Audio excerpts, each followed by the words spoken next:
Gente, hoy es el día del estreno de Payday 3. Hoy sale oficialmente. Es verdad que hemos estado jugando toda la semana y ya nos hemos pasado el juego, aunque realmente no hay un inicio y un final como tal, pero sí, ya nos hemos pasado ese modo historia. Gente, han sacado el último episodio del Dev Diary de Payday 3, que se llama episodio número 9, lanzamiento del juego. Dear heisters, we are so close to the end of our developer diary journey now. The release of Payday 3 is just around the corner and you will soon be able to dive into the full experience yourselves. But before we part ways, we have one more episode filled to the brim with information you don't want to miss. In this final episode, we'll go over some of the topics and moments we didn't fit into the other episodes. We'll talk about our hopes and dreams and things we envision for Payday 3's Futuro, future. futuro, gente. Esos son los mejores. Los mejores episodios son los que hablan del futuro. I think the biggest thing for me when I compare Payday 2 to Payday 3 is that already from the get-go with Payday 3, we have a very clear idea regarding the tonality of the game. We're coming more back to our roots, more closer to the Payday the Heist vibe and tonality, and I think that's what Payday 3 does really well. Payday 2 fue una amalgama de cosas. Payday 3 puede que lo sea, pero ya tienen esa idea from the perfect desde el tone, principio. from the perfect setting.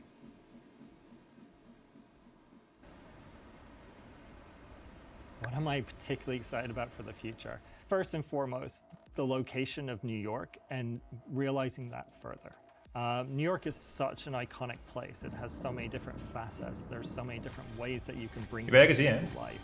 And then when we think about putting the iconic Payday gang and the chaos that they can cause, the urban mayhem that they can cause, and putting that into New York, that's something I'm excited about. When I see the future of the franchise over, let's just talk about the first year of service. I really see us realizing that location in a very strong and in a much deeper way. So that's something I'm incredibly looking forward to.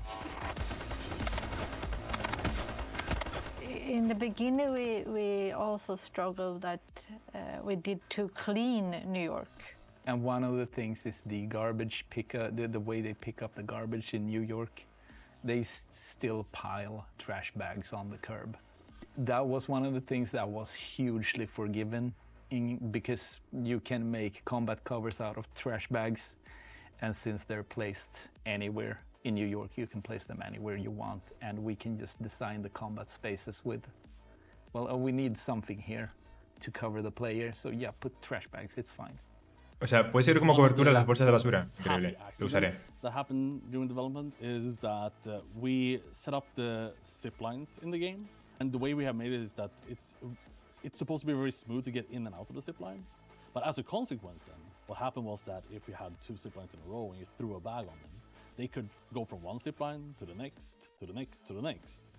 And of course, we saw. Ahora lo hemos visto ayer, era muy suave. Puedes utilizarlo al mismo tiempo, bolsas, gente, puedes soltarte en cualquier momento. Siente muy bien. Currently the one from the Neon Cradle. I really liked the whole process of making it. Bailable, It was just, Todo bailable, gente.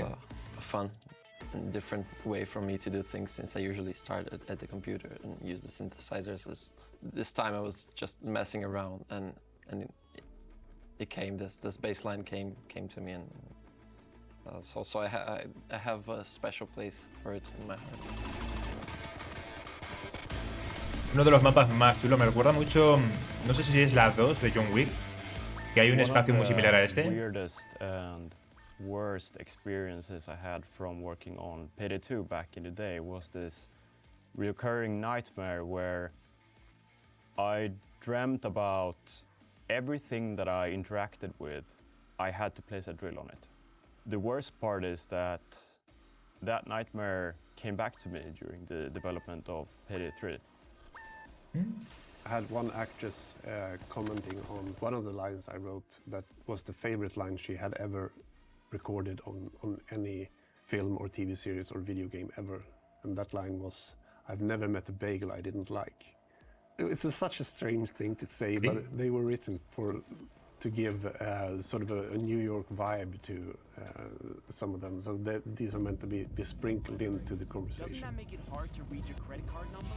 One key anecdote that I remember is when we were designing the characters for Payday 3, and I thought that the process when we were looking at Hoxton and his mask in particular was super interesting, because there was a big interest in changing how his mask looks, and there was a back and forth internally whether or not that was Payday, you know, the right thing to do.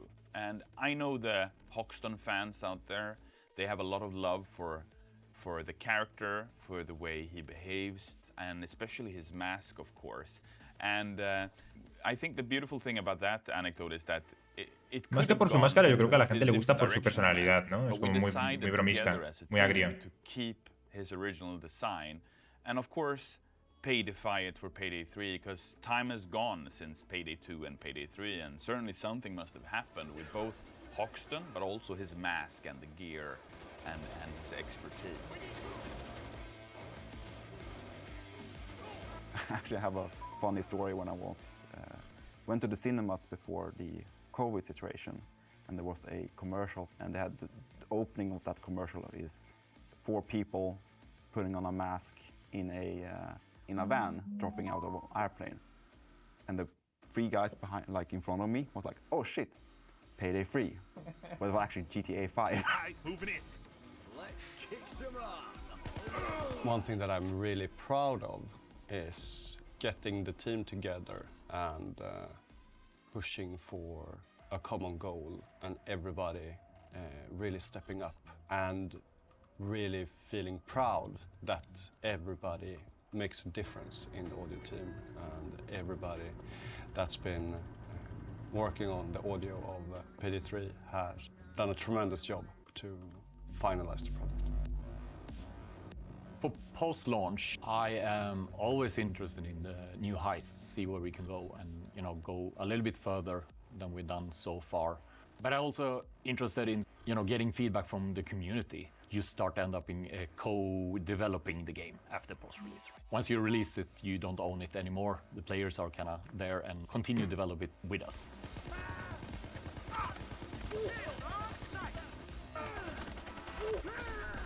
Ese sonido que hacen los escudos tan raro cuando le disparas. More stuff based ¿Te has on what fijado? the community wants, because we have a pretty solid foundation of heists and diverse objectives at the beginning, so people will be able to pick what they want to see more of, less of what they want improved, and that'll probably give us a better idea of what future heists should look like.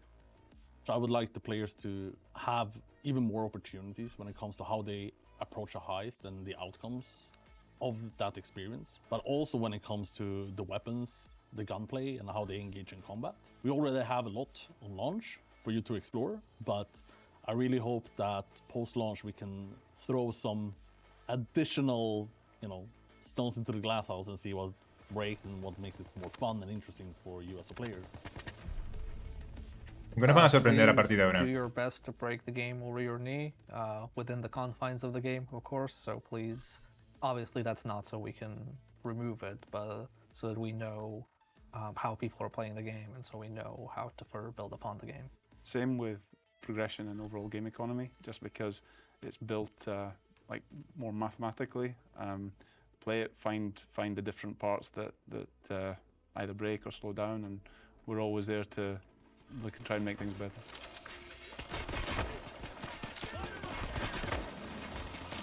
We have this design philosophy where you start the game and you're pretty confident in what you're doing, and that leads to situations where you're always trying to steal more than what you're capable of. So things always go south, and that leads to super fun interactions where people die and they start yelling at each other and screaming and just running, and Payday experience.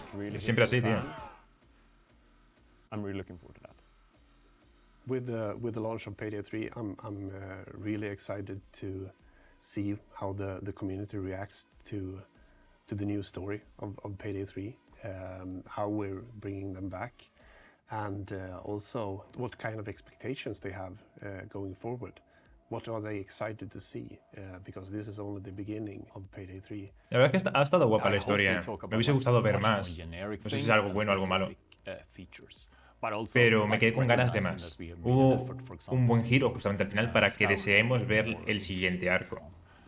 No va a hacer spoilers, pero es como muy impactante, ¿no?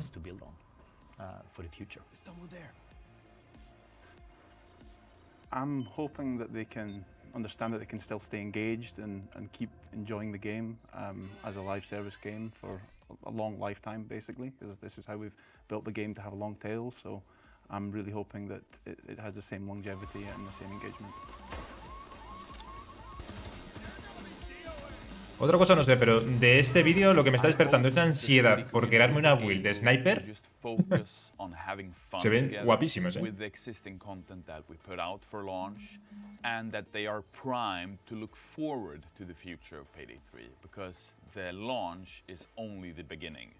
I think right after release, what we would like to see is just discussions around how to do the different heists in different ways. And okay, oh, I found a new strategy here. I can take advantage of these things to move forward, and then we'll see. Also, I hope that they're gonna struggle on harder difficulties. Not everything is too easy. Change has gone down. What I want to say to our community is just, it's gonna sound super cringe because I have a hard time articulating this, but essentially what I want to say is just a huge thank you for all the support. I mean, Starbreeze almost went bankrupt at some point, right? But thanks to the community and their support, we managed to rise again and continue to do what we love. So, yeah, just a huge thank you to them. Muy agradecido a esta gente, me caen súper bien. One last thing I could share with the community, it's just to say thank you. Thank you for your support over these years. Thank you for making this happen, because we did not do this on our own. We did it together. Yeah, and I mean, it's fun. It's already, it's fucking fun in the playtest right now.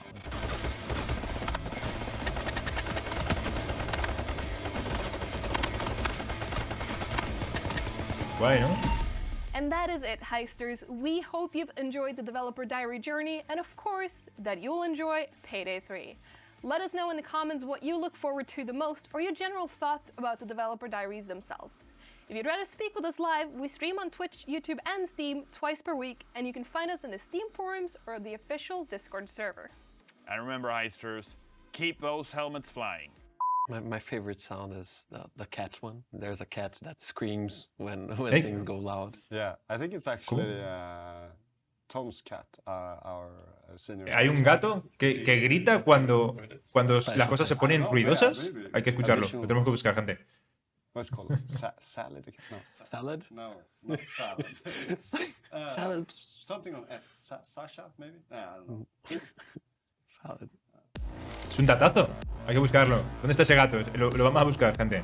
Es un datazo. Me gusta cómo ha terminado. Porque no es una despedida. Ellos te dan pie a que después de esto vayamos a Payday 3. Y es justo lo que vamos a hacer. ¿Qué va a pasar a partir de ahora? ¿Qué es lo que se va a ver en Payday 3? Ya hemos jugado con el Early Access. Hoy es el día de salida oficial del juego para que lo empecemos a jugar. Y claro, la gente, una vez ya lo ha terminado, quiere más. Y yo quiero más. Ya sabemos que va a haber un siguiente arco, que es Boys in Blue, gente, que estoy deseandito ver por lo menos de qué trata la cosa.